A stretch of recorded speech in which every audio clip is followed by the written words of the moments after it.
আসসালামু আলাইকুম। আপনারা সবাই কেমন আছেন? আশা করি ভালো আছেন। আলহামদুলিল্লাহ, আপনাদের দোয়ায় আমিও ভালো আছি।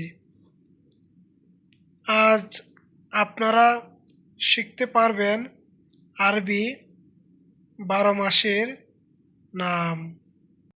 তাই ভিডিওটা না টেনে শেষ পর্যন্ত দেখতে থাকেন।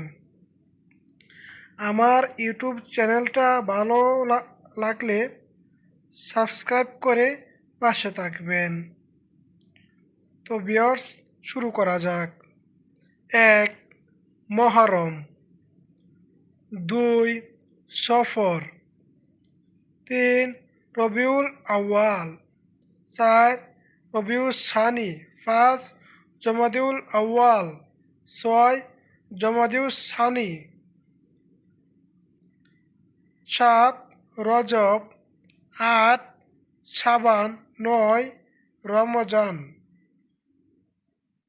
১০. শাওয়াল। ১১. জিলকদ। ১২. জিলহজ। এই হলো আরবি 12 মাসের নাম। সম্মানিত ভিউয়ার্স, আমার এই ভিডিওটা যদি আপনাদের কাছে ভালো লাগে থাকে তাহলে আমার ইউটিউব চ্যানেলটা সাবস্ক্রাইব করে আমার পাশে থাকবেন। ধন্যবাদ সবাইকে।